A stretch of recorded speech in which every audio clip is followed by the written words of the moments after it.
La maison que j'habite aujourd'hui a appartenu à l'abbaye de Fontevraud. C'était la ferme de l'abbaye, la ferme royale de l'abbaye, et ma famille a cette propriété depuis la Révolution française. Donc ce qui est amusant, c'est que cette maison n'a eu que deux propriétaires depuis le XIIe siècle. Les religieuses et après ça nous-mêmes.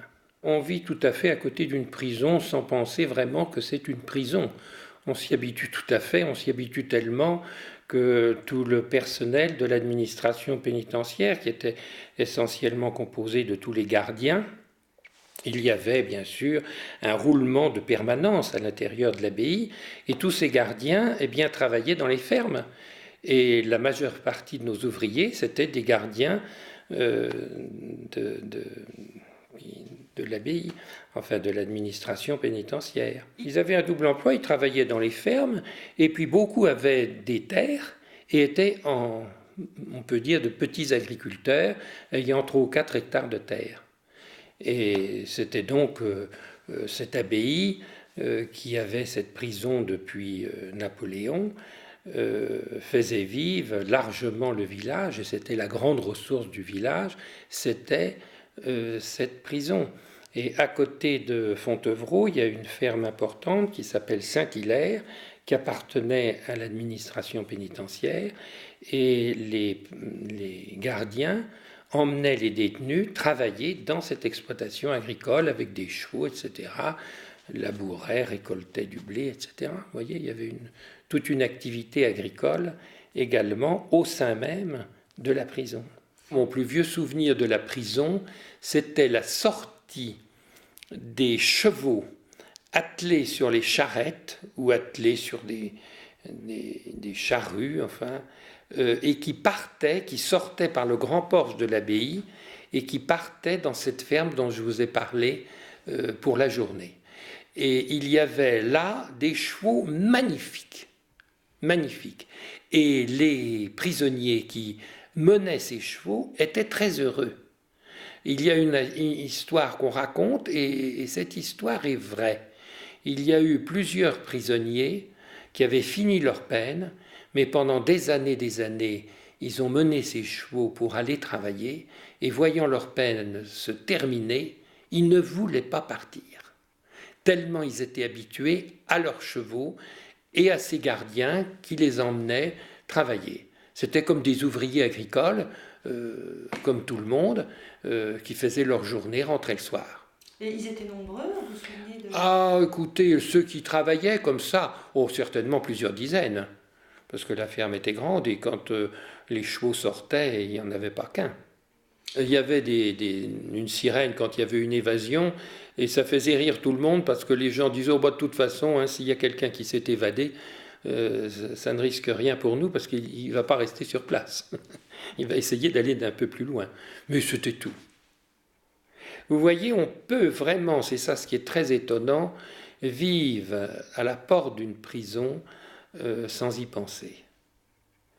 Et il y a eu beaucoup de souffrances dans cette abbaye, beaucoup de souffrances, des prisonniers qui ont été très malheureux, certainement aussi très maltraités, dans des conditions effrayantes au point de vue des cellules dans lesquelles ils étaient, l'humidité, hein, le froid, c'est atroce.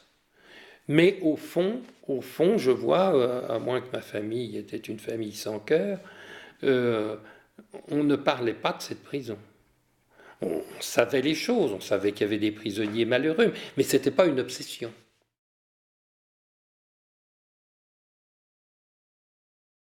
Ça a été une véritable catastrophe.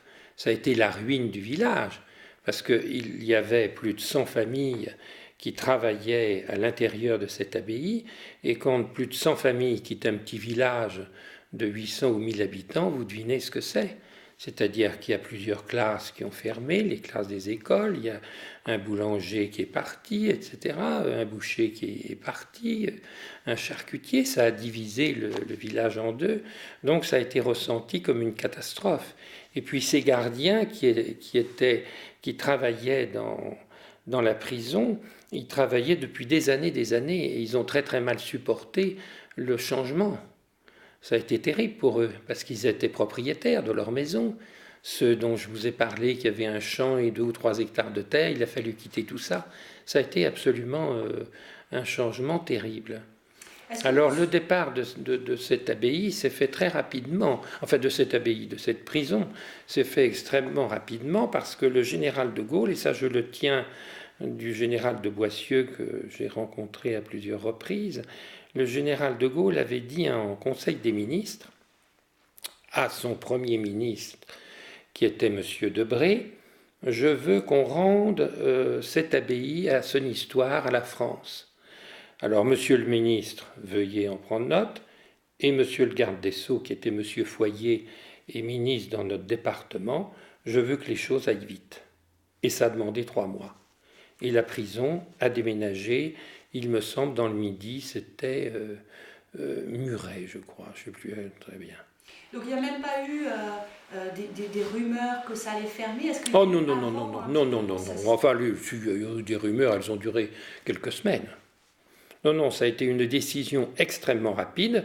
Ce que décidait le général de Gaulle, vous savez, ça ne traînait pas. Le maire était désespéré parce qu'il voyait partir ses administrés, que son budget allait s'en ressentir. Et qu'est-ce que le maire pouvait faire? Je m'en souviens très bien. Le maire est allé demander rendez-vous auprès du sous-préfet. Vous devinez bien que ce n'est pas le sous-préfet ni le préfet. Le préfet exécute les ordres de l'État, du gouvernement. Donc non, oui, certainement, la personne qui a été le plus désespérée de ce départ, c'était le maire de l'époque, et les conseillers municipaux également.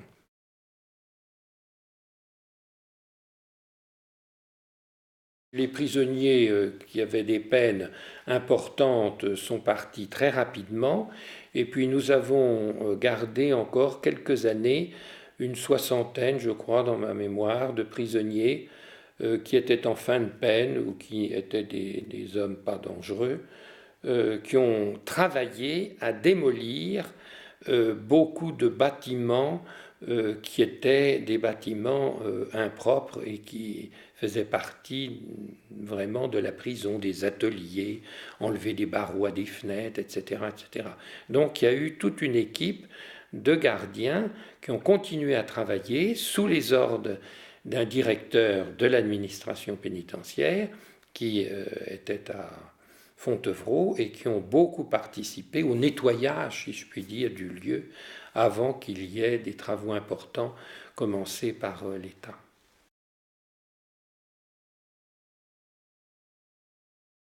Il était venu, le général de Gaulle, 7 fois à Fontevraud. 7 fois.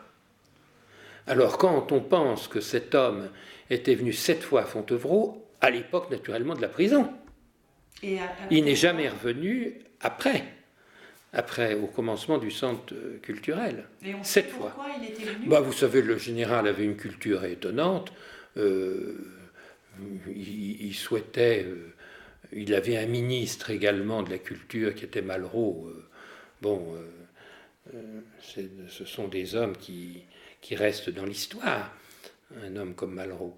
Alors, Malraux savait certainement des tas de choses sur Fontevraud. Il en a parlé peut-être un jour à De Gaulle, ou De Gaulle lui en a parlé, et De Gaulle a décidé. Mais c'était un monument qui l'intéressait. C'était un monument qui l'intéressait beaucoup, qui l'intéressait pour 2 raisons, à cause de Aliénor d'Aquitaine, l'histoire de France, l'histoire d'Angleterre et la création de cet ordre.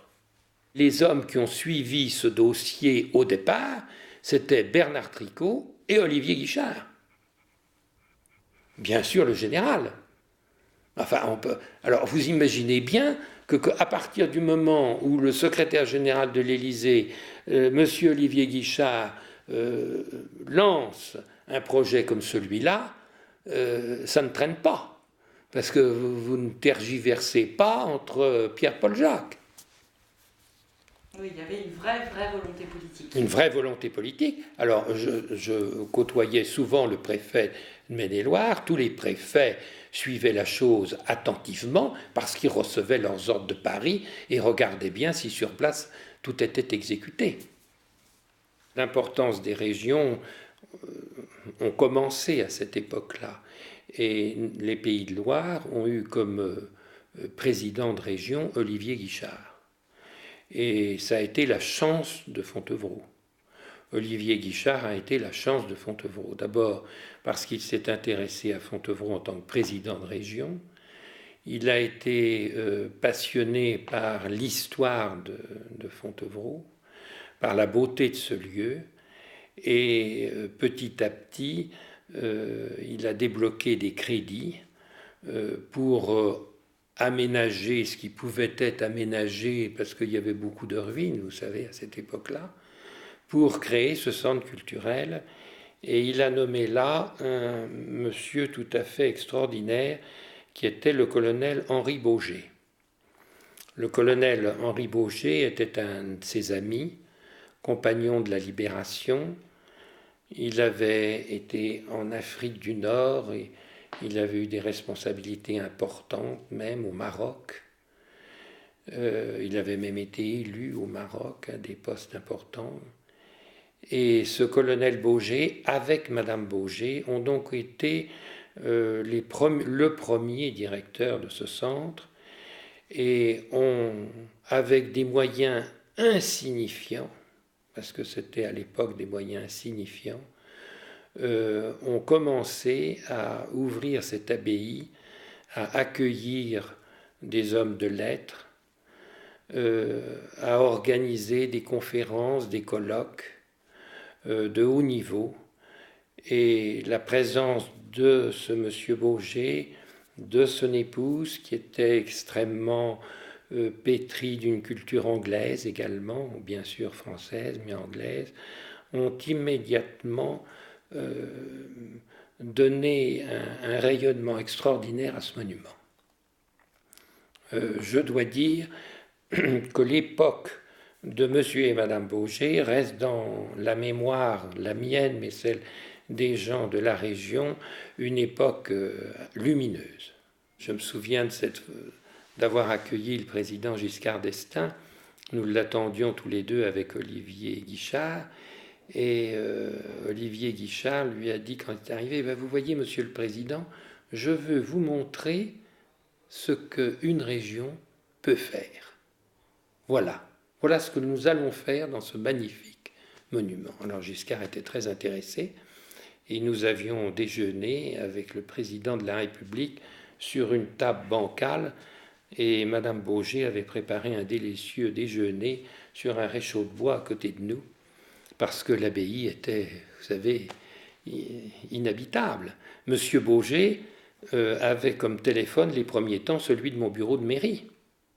Et je me souviens le jour où j'ai rencontré Madame Bauger pour la première fois, elle était là peut-être que depuis quelques jours, elle cherchait désespérément quelques chaises dans l'abbaye pour pouvoir mettre dans son bureau et s'asseoir. Vous voyez, il n'y avait rien. Et pas de chauffage et rien.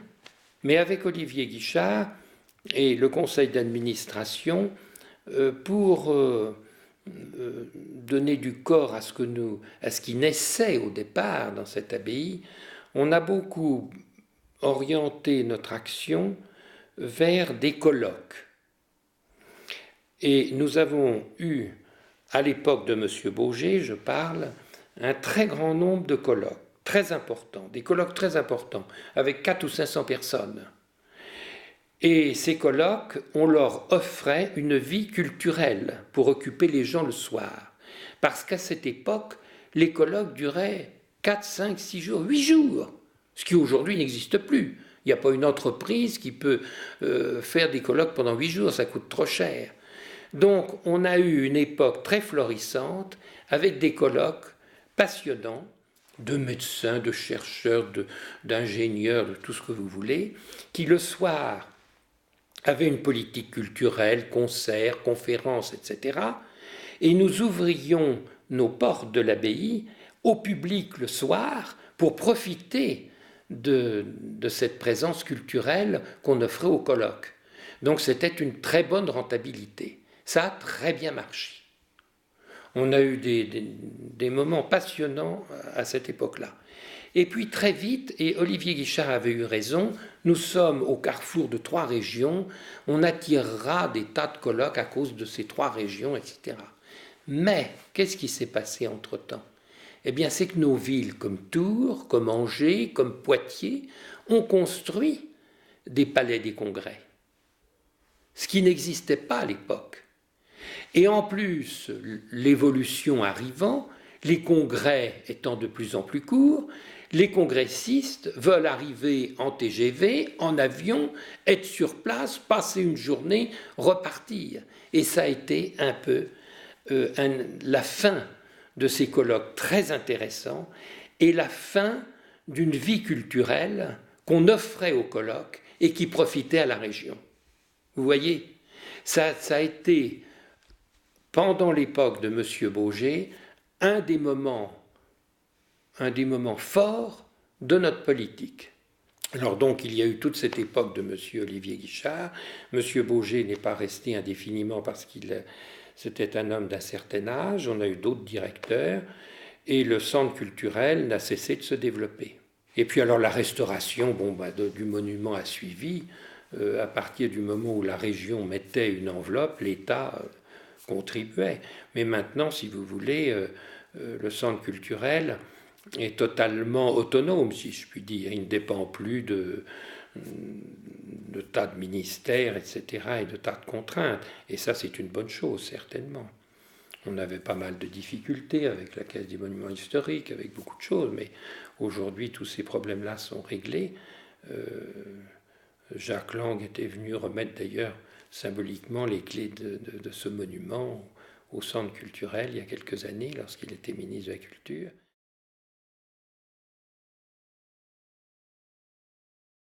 Le grand avantage d'être maire d'un lieu qui a un monument aussi important, c'est que ça vous fait connaître des gens tout à fait exceptionnels. Et j'en ai profité.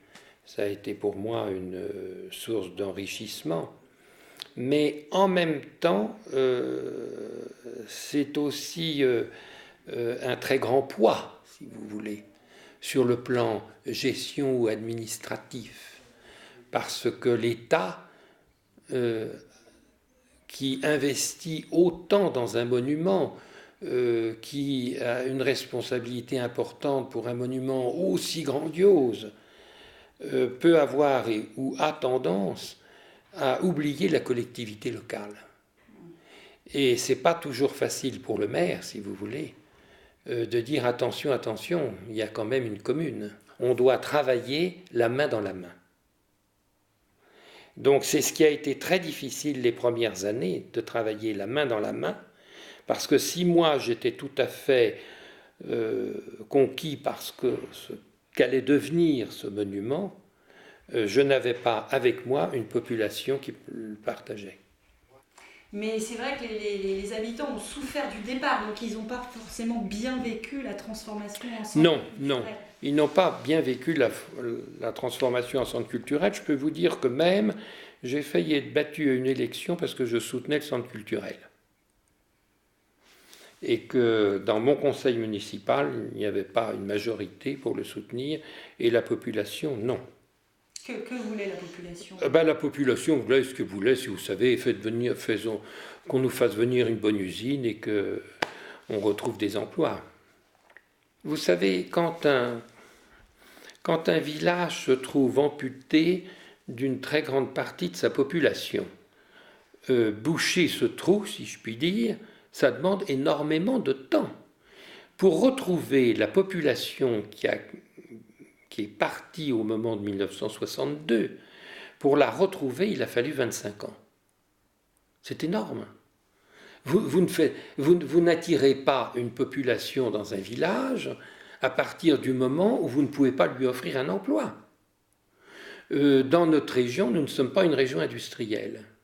Il y a quelques entreprises à Saumur ou dans les villes qui nous entourent, mais très peu. Pour une population locale qui avait déjà du mal à trouver du travail. Alors je n'allais pas faire venir à Fontevraud une flopée d'étrangers, même tout à fait respectables, pour habiter un lieu dans lequel ils ne pouvaient pas vivre financièrement. Donc on a lancé petit à petit une politique pour le développement de l'habitat. On a très bien réussi puisqu'on a fait quelque chose comme 150 logements. Mais petit à petit, je défendais les intérêts de la commune, mais j'étais très partie prenante et, si je puis dire, très heureux de ce qui se faisait. Hein, c'est tout à fait extraordinaire, vous comprenez. Quand je pense à ce que la région a fait à Fontevraud, c'est considérable. Et la commune devait évoluer en même temps.